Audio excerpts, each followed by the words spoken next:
Welcome to Wigan Fan TV.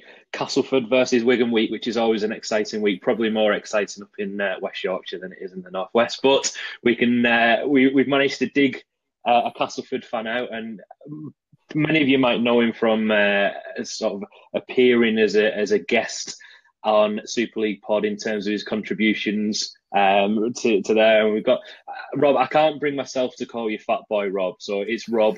I just feel like that's just unnecessary to start calling you Fat Boy Rob. But Rob is our cast fan who joins us tonight. And then in the middle, we've got Matt who joins us. As you can see, he's got his poem behind him.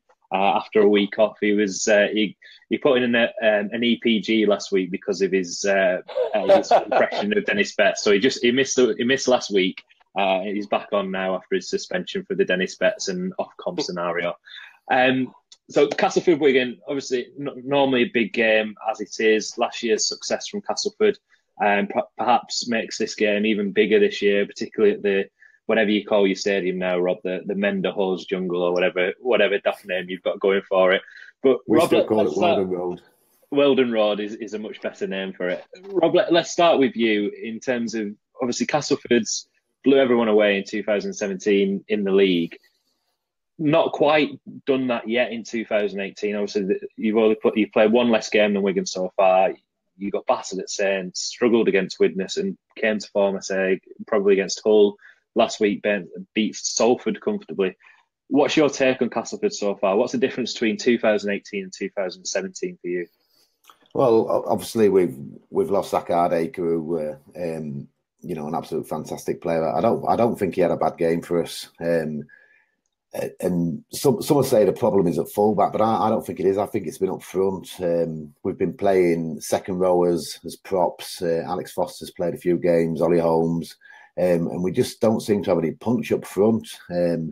Ellis is getting better every game, which is good for us because it takes some of the pressure off of Gale. And then obviously we've got injuries. We've got Eden injured. We've got Wardle. He's only played half a game against Hull, and it was very good. We are getting better every game. We sort of had 20 minutes against Hull where we sort of blew them away just after half time. We had 40 minutes against Salford, and hopefully we'll get up to a full 80 performance, but we've not had that so far. I mean, you mentioned obviously Zach Hardacre, and I mentioned to you off air that is the problem, the fact that you put Ben Roberts, who's an exceptional talent, at fullback rather than in the halves, and you mentioned the forwards there. This week you've signed Liam Watts. Does that add a new dimension to Castleford moving forward in the season? Obviously suspended for this weekend, but what do you make of the Liam Watts signing? Yeah, well, we've had a good week. We've had a good week because we got John Wells. He's come on board at the beginning of the week, and then we signed Liam Watts. I think it's a fantastic signing because it is up front where we've been lacking. I think. Well, he's either going to be a hero or he's going to be Hardacre. Who knows? I know there's been a lot in the on Twitter, and I've just seen him sort of come back at Radford. Radford said he's got some off the field problems, which at Cass we've not heard of. So he'll either come and be an absolute sort of like Lee Crooks type player for us, or he'll be a Rangy chaser as Zach Hardacre and do it for a while, and then he'll disappear. I suppose it's a risk, but I think it's a good risk to take. And when players like Watts come up on the market, you've got to sign them. It's good for, especially being a Cass fan. It's really good for us to think that we can sign a player of his calibre. Matt, I'll bring you in on this. I was talking about Castleford. I mean, 2017. I must say, I did enjoy seeing Castleford play the style of rugby that they did, but it killed me a little. But not against Wigan. Yeah, it killed me as much as, we've got to applaud them for the style of rugby that they played, the attacking brand. They just didn't have it in the end in the grand final. From what you've seen of Castleford so far, what's your make on Castleford, and particularly from a Wigan perspective coming into the game on Sunday? I'm terrified. I am absolutely terrified. I think we've got a sleeping tiger on our hands that could wake up at any minute. And that's not just me being pessimistic. I've just got this nasty feeling about it. Okay, fair enough. I mean, Rob, you've got some stats. I know that you've done a bit of research, and I've sort of pulled up a few myself that I'm really, really surprised at this when I looked at them before.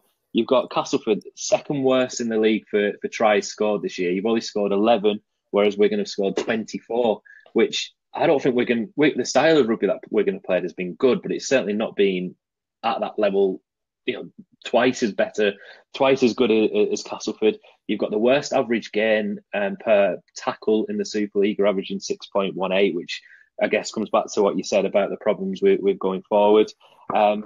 But on Sunday, we've got the two teams in Super League that have made the least amount of errors. Rob, do you think, how's this game going to go for you? How do Castleford win this game on Sunday? Is particularly when we're going to have got such a good pack, I think, in 2018 compared to 2017. Well, I personally think we need to throw the ball around, because that's one thing that we've changed. Powell did say, sort of in the build up to the season, he was going to try and tighten us up a little bit.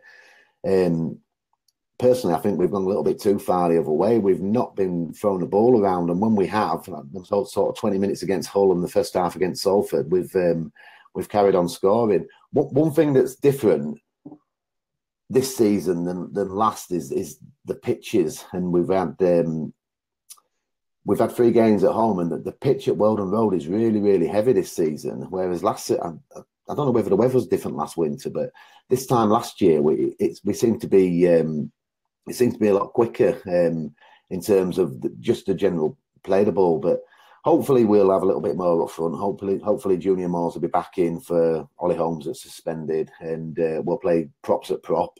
But I think we just need to have faith in the backs. We've got a good replacement in James Clare for Greg Eden. I know Shenton and Webster are both a year older, but they've both played really, really well this season when they've had the ball. It's not going through Gale as much because Ellis has taken up quite a lot of the workload, so which means we've got an attacking threat down both flanks this year. So I hopefully we'll go back to a little bit more of last season's style and fling it out. One thing that is getting better every match is Roberts is getting fitter. So to play fullback for Cass, you've got to be really, really fit to join the line in attack. Luke Dawn was excellent at it, and Zach Hardacre was just naturally fit. Roberts really, really struggled the first couple of games against Saints, and I think he missed one. But this week he tended to be joining the line a little bit better and giving us that extra number. But to be honest, from the sort of the playoffs last season, we got found out a little bit there with. I think St Helens and Hull both did it to us really well, really tied us up on those edges. But as Roberts gets fitter, we seem to have more of an attacking threat. Okay, I mean, we'll sort of move the conversation a little bit over to Wigan, and Rob, we'll get your thoughts on what perhaps you're looking at Wigan from a cast perspective against Wigan shortly. But Matt, you were at the game on Sunday, another second half victory really for Wigan, similar to the Widnes game the week before. What were your thoughts on the Wakefield victory, and anybody in particular that stood out for you? It was a difficult game to watch in many respects. Oh, I'm sounding like Denny Specks now because that first half was interminable. I mean, a part of me thought I wish I'd just turned up for the second half. And it seemed to be a very different team in the second half. And of course, keeping Sam Tompkins at fullback, I think that actually worked well. And I'd be keen to see him stay there for another 80 minutes on Sunday, because I think that was really important. Other than that, I think our forwards had played really well, particularly in the second half. The thing I wasn't sure about was the scrum music. Playing tunes every time there's a scrum. Yeah, I mean, I wasn't at the game myself when I was driving back from Birmingham. I was listening to it on TalkSport 2, and I just thought there was an issue with the radio, because every time the ball seemed to go out, they were playing music, and I just thought that was something that TalkSport were doing for some reason. I'm not entirely sure. No, they weren't guilty. They weren't guilty. I mean, if it was a union game, you'd probably get a couple of albums in there, but it's not league. And it did make me think a little bit about the scrums and what are they for? What is the point of them? Because it did make them seem quite silly, almost as silly as the referee. Yeah, I mean, that's hopefully that's scrapped by the time we play Huddersfield next week at home, because I think that's probably a bit embarrassing more than anything else. Navarrete came into the side last week. From what I've seen, he carried the ball well. Probably got carried away a little bit too much on one particular drive, but really excited. Beat a few people and forgot how to play the ball. This week, Sean Wayne's got the potential issue of Joel Tompkins, who I think has had a decent start to the season, returns and is fit. Do you bring Joel Tompkins back in at the expense of Navarrete? And if so, what kind of message does that send to Navarrete and Hamlin and those kind of players that are trying to get into the team? I'm a bit of a Navarrete fan, to be honest.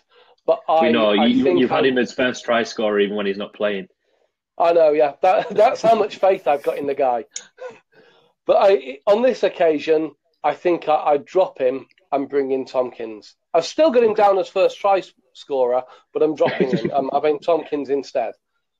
That's because you've got too much money then, Matt, if you're going to bet on somebody that's not playing. Rob, from a cast perspective, Matt's saying he's worried about Sunday. From a Wigan perspective, how do you view this as a cast fan? What have you seen of Wigan so far, I guess, on telly against Hull maybe? Are we striking fear into you yet? Or are we just going along nicely? You're doing a lot better than I expected, if I'm perfectly honest, especially after the way you finished last season. I don't think you've brought a massive amount of players through, but you've got that. You've got the advantage of your youth team, and the injuries you had last season seems to have you've been able to bring players through. So in terms of where you are on the table, I didn't expect Wigan to be. He's second there. He's just behind Saints. We're just behind Saints, but I expected you to be a little bit further down. I mean, it was always going to be tough, weren't it? Coming back from Australia and playing Warrington. I think we played Hull that week as well, which did us a favour. So with the best will in the world, when you're going halfway around the world, to come back and then play a game sort of 4 or 5 days later, I'm not sure you would have lost that game if you'd have played them at a different time. So I think you're doing really well. I mean, if you're asking for a prediction, obviously I'm going to predict the Cas win because we're at home. I don't know how much of a difference it makes for teams like Wigan and Hull playing at Weldon Road with the fans on top of you. I think Rob, it definitely makes a difference. I mean, even from I'm going on Sunday myself, and I've only ever been to Weldon Road once, and that was I think 2012, 2013.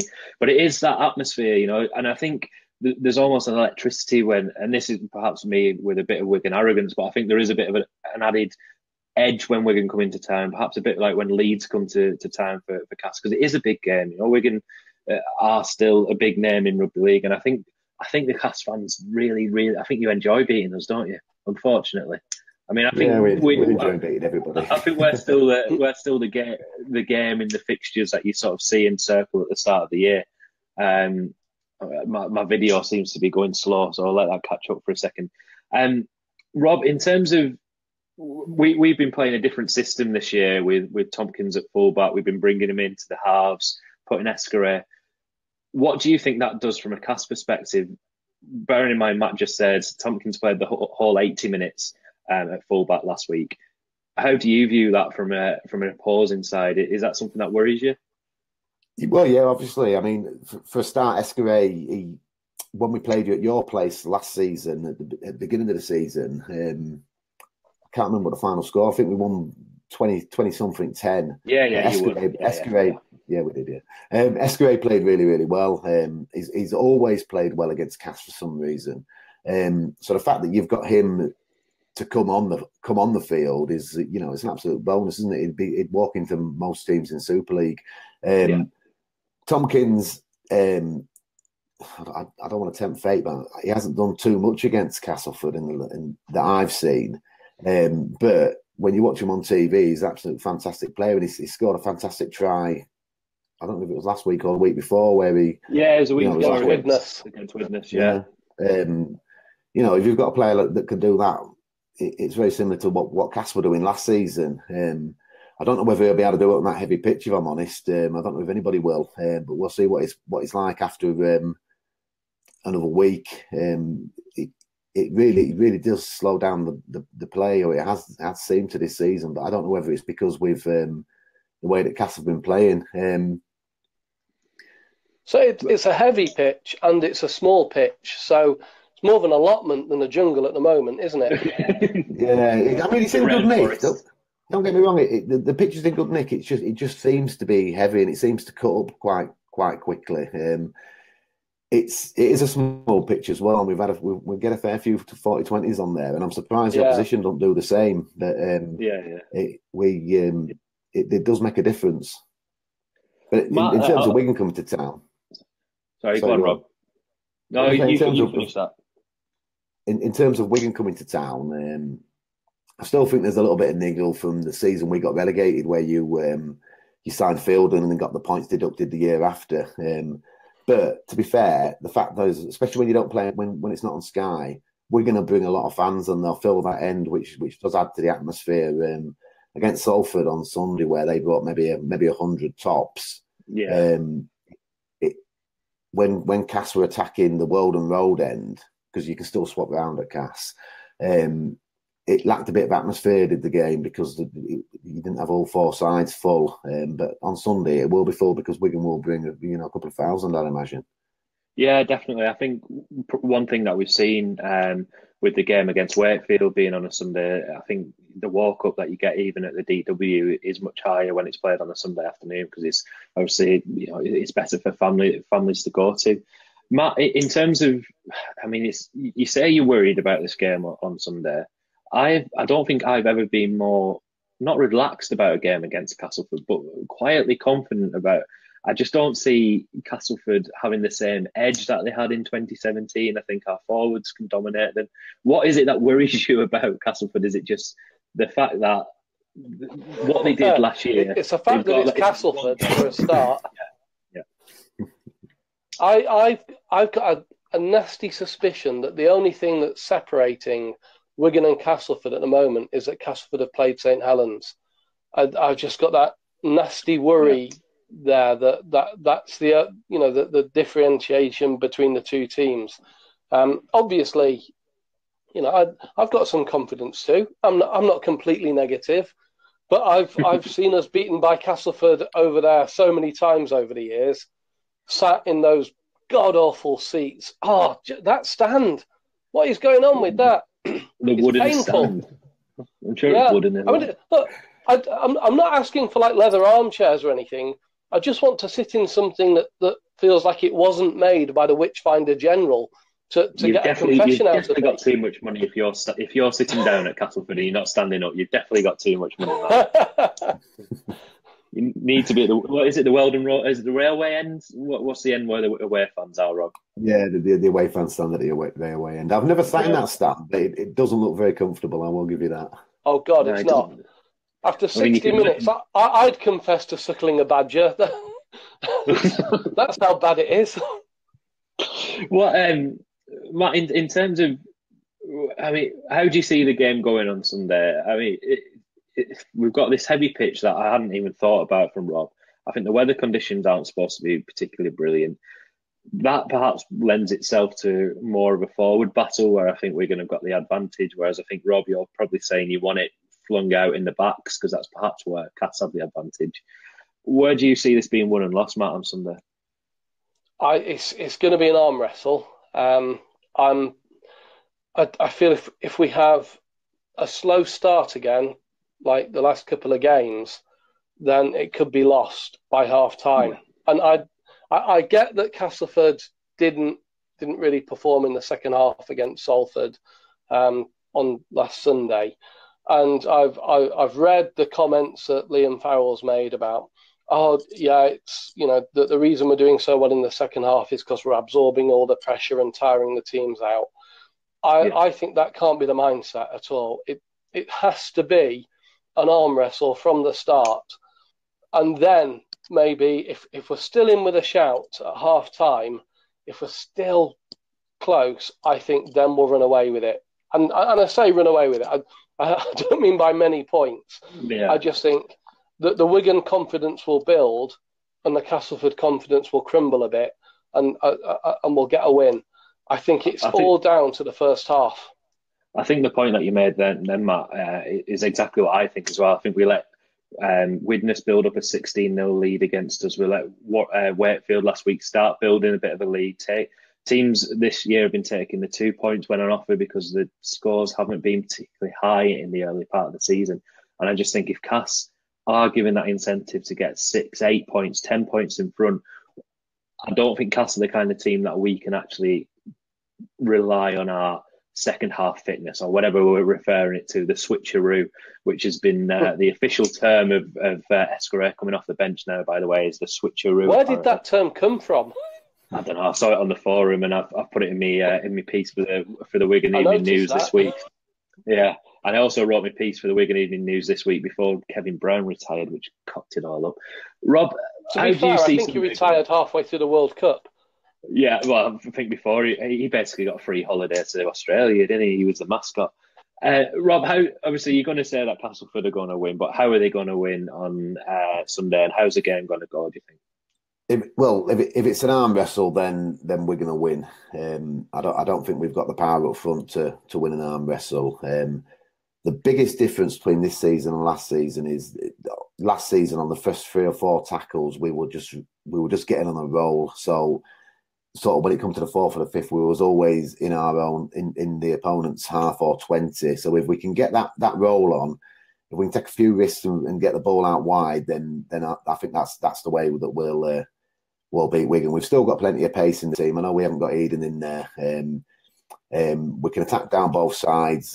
Luke Gale is playing really, really well. He's not doing everything like he had to last season. And Jamie Ellis has his hair grown back yet?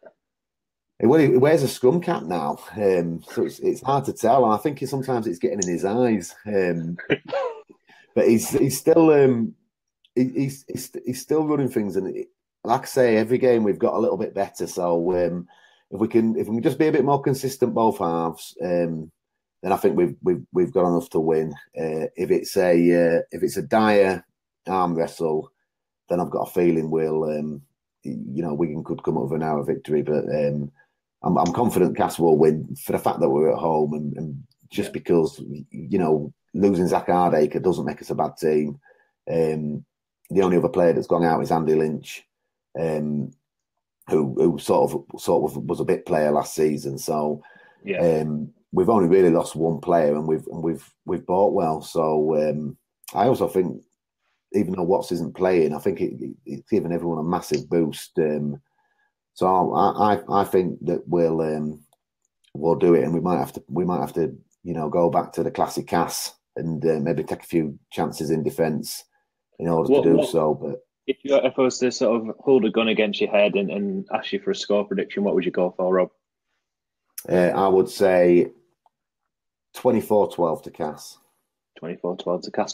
Matt, I'll come over to you. You're obviously going to tell me Navarrette's going to score the first try, even though he won't play. Absolutely, yeah. And there will be a drop goal at some point. So, how do you think, in terms of a score prediction, what are you expecting on Sunday? I wrote my score prediction down somewhere. 18-23 to Wigan. 18-23, and who's kicking that drop goal this time? Navarrette. Or Willie Isa. Willie Isa, and do you know what? The way he played last weekend, I can imagine Willie Isa doing that. It was like Superman last weekend, and he was really impressive. I still feel bad about what I said about him last time. Yeah, so he's trying to grovel. Stuck up to him. For what it's worth, I don't think that there'll be 13 players aside by the end of the game on Sunday. I think there's always been this little edge, I think, between Cass and Wigan, and I think over the past few years there's really been an edge between Powell and Wayne. I don't think they like each other. In fact, I think we all know that they don't like each other, and I think that feeds through. Powell doesn't have Wayne's mobile number, does he? Yes, we know that. Yes, yeah. So I think that there is an edge now. I think there's always been an edge between Cass and Wigan, but I just think there's that little bit more. There's the Zach Hardacre rumours and everything like that. That sort of lends into today's on Sunday's game. So for what it's worth, I'm going to go for a Wigan 10-6 victory, low scoring, and we're going to hold on in defence. we'll finish as we always do, seemingly when Matt's on the show with a poem, which it's either a poem, a riddle, or 1 week I'm hoping it will be a rap. And by the end of the season, we'll have the Matt Macaulay rap. Rob, thank you so much for taking the time out of your evening. I know you were nervous before you came on the show, but there's nothing to be nervous about. You're in front of Wigan fans. We don't bite. And thank you so much for giving your insight into Castleford, and we wish you the best of luck for the rest of the season, but not too much luck as we always do.